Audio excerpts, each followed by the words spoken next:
नमस्ते साथीहरू सबैजनामा। अनि तपाईहरुलाई चाहिँ आज स्वागत छ यो मेरो छोटो भिडियोमा। अनि आज चाहिँ म अनबक्स गर्दैछु यो मेरो सामान। के होला कसैले गेस गर्न सक्छ? यो चाहिँ हो मेरो माइक। अब अनबक्स गरौँ है त्यसलाई कस्तो हुँदो रहेछ। मेरो कैँची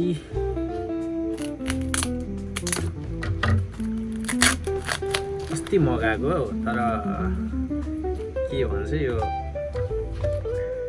अर्कै पठाइदिएछ र चाहिँ फेरि त्यो रिफन्ड गरेर फेरि मैले यो मगाएको छु। कस्तो हुन्छ है बब्बाले हुन्छ गाइस। अब बब्बाले हुन्छ भन्छ एउटा भिडियो छ नि त। यो खै कुनै के छ बब्बाले हुन्छ गाइस, बब्बाले हुन्छ। यो लगाएपछि बब्बाले त होइन, अलिकति साउन्ड क्वालिटी चाहिँ राम्रो हुन्छ। अनबक्सिङ भइसक्यो, यता राखिदिउँ।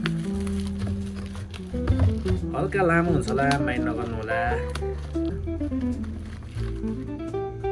नेफो 60 साउन्ड के भन्छ साउन्डको मामलामा नो कम्प्रोमाइज भन्छ नि, यसलाई चाहिँ त्यो भन्दो रहेछ।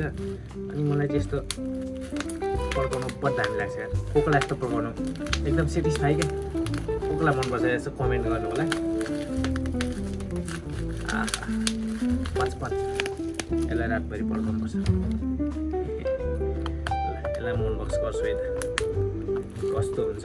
अबको भिडियोहरूमा चाहिँ मेरो साउन्ड क्वालिटी एकदमै राम्रो आउनेवाला छ, किनकि म युज गर्छु अब माइक।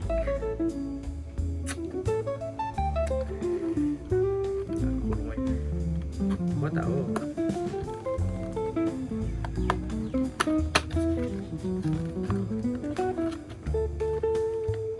कस्तो बनाउँछ त्यहाँ।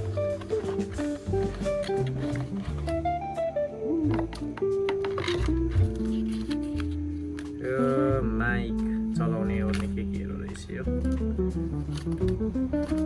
बापको मच्छिका भने जस्तो यो हामी हेर्दिनौँ, हामीलाई आउँछ। हामीलाई अलरेडी आउँछ। यो रहेको छ चार्जर, टाइप सी लाग्ने रहेछ है। ओहो हो फिङ्गर ग्लोभ्स टाइपको यो माइकको टोपी। माइकको टोपी। अनि फाइनली यो हो मेरो नेफो 60 को माइक।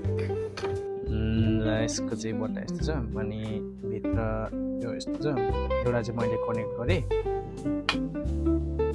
यस्तो देखेको छ है त।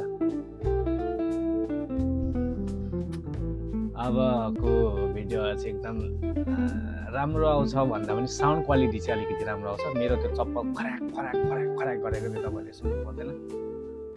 तपाईँहरूको मायाले गर्दा अनि हौसला एउटा के भन्नु मोटिभेट भएर इन्सपायर भएर अनि गर्नुपर्छ, माया देखाउनु हुँदैछ उहाँहरूले पनि भन्ने कुराहरू भएर त्यो यस्तो लिनु मन लाग्यो। पैसा धेर भएर त लिएको होइन मैले। होस् तपाईँहरूले नै गर्दाखेरि हो, अनि तपाईँलाई धन्यवाद। अबको साउन्ड क्वालिटी एकदम गुड आउँछ है त। ल बाबा गाइज, हामी भेट्नेछौँ अर्को ब्लगमा है।